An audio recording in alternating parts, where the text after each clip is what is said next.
जय हिंद, नमस्कार। तो कैसा चल रहा है आप लोग का पढ़ाई लिखाई? फटाफट से कमेंट में बता दीजिए। कोई भी दिक्कत परेशानी हो, प्रॉब्लम हो क्वेश्चन से रिलेटेड, तो आप पूछ सकते हैं कमेंट में। हमेशा अवेलेबल हैं हम आप लोग की परेशानियों को सॉल्व करने के लिए। ठीक है, तो अनुपात समानुपात का लेक्चर नंबर 14 हम लोग शुरू करने जा रहे हैं। और इस वीडियो में खास ये है कि जितने भी क्वेश्चन लिए गए हैं सब में कुछ ना कुछ अलग कॉन्सेप्ट आप लोग को सीखने के लिए मिलेगा। ठीक है, डिफरेंट सीखने के लिए मिलेगा। तो काफ़ी इंपॉर्टेंट रहने वाला है अनुपात समानुपात का। कई सारा अलग अलग कॉन्सेप्ट आप सीखने जा रहे हैं। तो चलो शुरू करते हैं। देखो, पहला क्वेश्चन क्या है।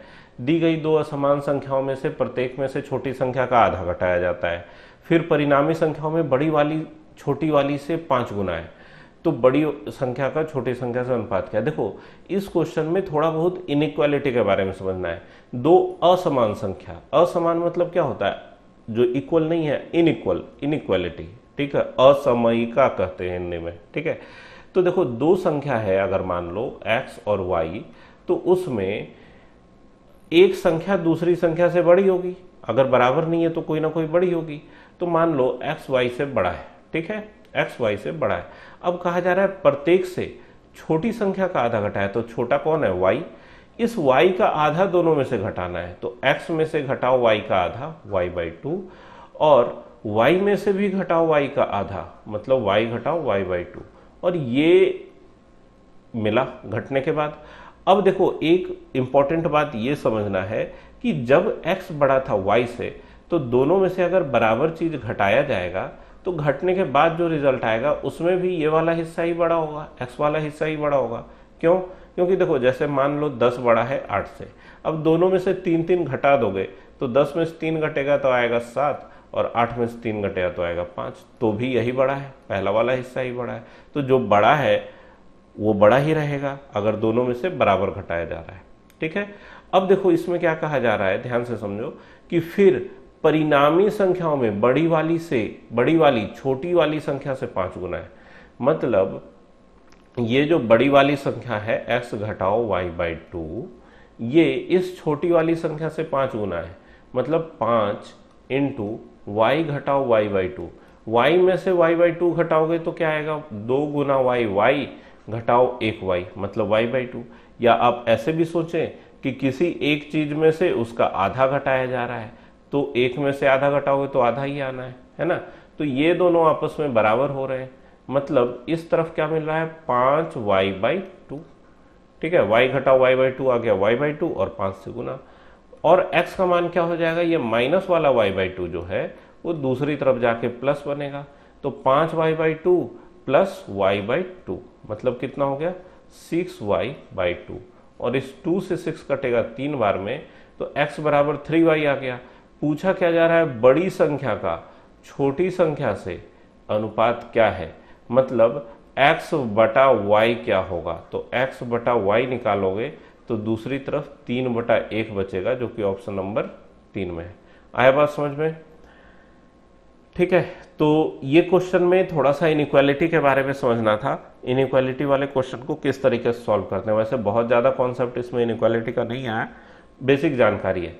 अब देखो, इस क्वेश्चन में क्या है कि तीन संख्या 1 2 3 के अनुपात में है और उनका HCF 12 है। तो संख्याएं क्या है, देखो HCF LCM वाले लेक्चर में आप लोग को इसके बारे में बताया जा चुका है, इस तरह का क्वेश्चन। ठीक है, लेकिन चूंकि अनुपात पढ़ रहे हैं और उसमें ये आ रहा है तो फिर से सीखना जरूरी है।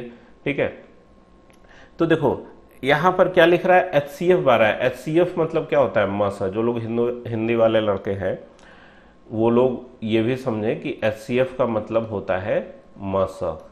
ठीक है, HCF क्या दिया हुआ है, 12। देखो हिंदी ठीक है, पढ़ना चाहिए और आप सब कुछ पढ़िए उसमें, लेकिन थोड़ा बहुत उसका अंग्रेजी नाम जानना चाहिए, क्योंकि इस तरह का काम कर दिया जाता है कई बार। अब HCF पता नहीं होगा कि मसा को कहते हैं तो फिर दिक्कत हो जाएगा ना। ठीक है, ट्रायंगल को त्रिभुज कहते हैं, क्वाड्रिलेटरल को चतुर्भुज कहते हैं, रेशियो मतलब अनुपात होता है। ठीक है, तो ये सब चीज पता होना चाहिए। LCM को लसा कहते हैं। ठीक है, क्योंकि कई बार उनका अंग्रेजी वाला नाम ही उठा के यूज कर लिया जाता है, तो इसलिए जानकारी होनी चाहिए। अब देखो, 1:2:3 में संख्याएं हैं, और अगर हम लोग x अनुपातिक गुणांक मानेंगे तो संख्या क्या निकल के आएगा, x 2x और 3x। अब देखो HCF 12 है और LCM HCF के लेक्चर में आप लोग को ये बताया जा चुका है कि HCF जो होता है मतलब मसा जो होता है वो उन संख्याओं में पूरा पूरा भाग लगाता है जिन संख्याओं का वो मसा होता है। तो अब इन संख्याओं का मसा अगर 12 है तो 12 से सभी में भाग लगना चाहिए। तो कौन सी संख्या यहाँ सब में भाग लगा रही है? तो देख रहे हैं इसमें x से भाग लगेगा, इसमें भी x से लगेगा, इसमें भी x से भाग लगेगा। तो x इन तीनों में पूरा पूरा भाग लगा रहा है। इसका मतलब ये है कि x ही मसा है, ठीक है, x ही मसा है, मतलब x का मान है 12। तो इनडायरेक्टली आपको ये कहा जा रहा है इस क्वेश्चन में HCF 12 है, इसका मतलब क्या है? अनुपातिक गुणांक 12 है, और अनुपातिक गुणांक 12 है तो 12 से तीनों को गुना कर दो, संख्या मिल जाएगा। यही कॉन्सेप्ट समझना था कि इस क्वेश्चन में करना क्या है, 12 गुना 1, 12 गुना 2, 12 गुना 3, मतलब आंसर आ गया ऑप्शन नंबर 4। 12 एकम 12, 12 गुना 24, 12 तिया 36। आया बात समझ में? ठीक है। अब देखो HCF तो समझ में आ गया। अगर मान लो इसी क्वेश्चन में आप लोग से हम पूछें कि LCM क्या होगा भाई, तो देखो LCM के लिए आप ध्यान रखिए, आपको संख्या मिल चुका है 12 एकम 12, 12 दूना 24, 12 तिया 36। तो अब बच्चों की तरह 2 से 3 से तो लगाएंगे नहीं, जो सबसे बड़ा संख्या जिससे तीनों में भाग लगे उससे आप लगा सकते हैं ताकि जल्दी काम हो। तो 12 से लगेगा, 12 एकम 12, 12 दूना 24, 12 तिया 36। तो मिल क्या रहा है, 12 गुना 1 12 दूना 24 तिया 72। LCM क्या मिल रहा है, 72। अगर LCM पूछा जाता तो क्या आता, 72। एक फॉर्मूला आप लोग मेरे तरफ से नोट कीजिए कि इस तरह के क्वेश्चन में जब भी आपसे लसा पूछा जाए तो क्या होगा भाई, मस गुना क्या, अनुपातों का गुणनफल, अनुपातों का गुणनफल। कहने का मतलब ये है कि अगर ये जो क्वेश्चन आपको दिया हुआ है ऐसा डाटा देके बोल देता कि लसा निकालिए, तो फिर यहां संख्या निकालने का जरूरत नहीं है, सीधे मसा है 12 और अनुपात है 1:2:3, ठीक है, तो इसको गुना करके 72 बना देंगे। आया बात समझ में? ये फॉर्मूला किस तरीके से बन रहा है, क्योंकि ये रिजल्ट आपको इस तरीके का फॉर्मूला बनाने के लिए कह रहा है। ठीक है, फॉर्मूला बनाने के लिए सीखो, हमेशा जनरलाइज कैसे करते हैं क्वेश्चन को, खुद फॉर्मूला बनाओ, दूसरे के बनाए हुए ट्रिक के पीछे मत भागो। इतना ट्रिक का बाढ़ आया हुआ है यूट्यूब में कि लोग याद करते जाएंगे और भूलते जाएंगे, कभी भी याद नहीं रहता। भरोसा नहीं करने का इन सब चीजों पर, ठीक है। कॉन्सेप्ट सीखोगे तो ही ट्रिक याद रहेगा, नहीं तो फिर भूल जाओगे, ठीक है। देखो ये क्या है, निम्नलिखित में क्या सही अनुपात दर्शाता है। देखो इसमें सही अनुपात मतलब समानुपात में दिखाना है, बराबर बीच में मतलब क्या, अनुपात को बराबर कीजिए, समानुपात कीजिए। तो इसके ऑप्शंस इतने आसान है कि आप देखते के साथ बता सकते हैं। देखो यहाँ 3:5 है, यहाँ 2:5 है, कहाँ से बराबर होगा, 3:5 का अनुपात 2:5 से। 30 को काटो, 15 दूना 30, 15 तिया 45, 2:3, 13:24 के बराबर नहीं हो सकता। 13:11, 5/4 के बराबर कैसे होगा, नहीं होगा।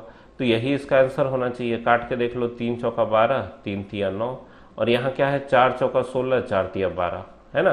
तो देखो यहाँ पर ऑप्शंस बहुत आसान थे, इसलिए आप लोग देखते के साथ यहाँ पर पकड़ सकते हैं कि क्या करें कि ये पता चल जाए। लेकिन इसका तरीका क्या होता है उसको समझो। कई बार ऐसा ऑप्शन दे देगा कि आसानी से देख के पता नहीं चलेगा।